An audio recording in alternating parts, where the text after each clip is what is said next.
Hi, this is the Sophos APX 320 access point introduced in July 2018.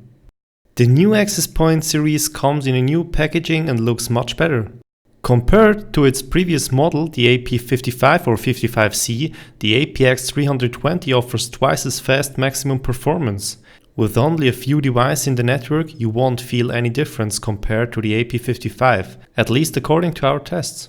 More technical details and the price can be found in our shop, link in the description. The access point also gets power over PoE 802.38F and needs 11.5 watts. Unlike the two larger models, the APX 320 does not need PoE+. Also compared to the two larger models, this device does not have any additional Ethernet port for other devices.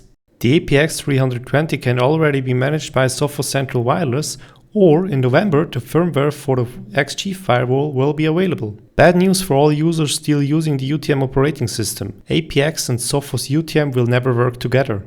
The APX series is designed for the ceiling and wall mounts that offers optimal coverage.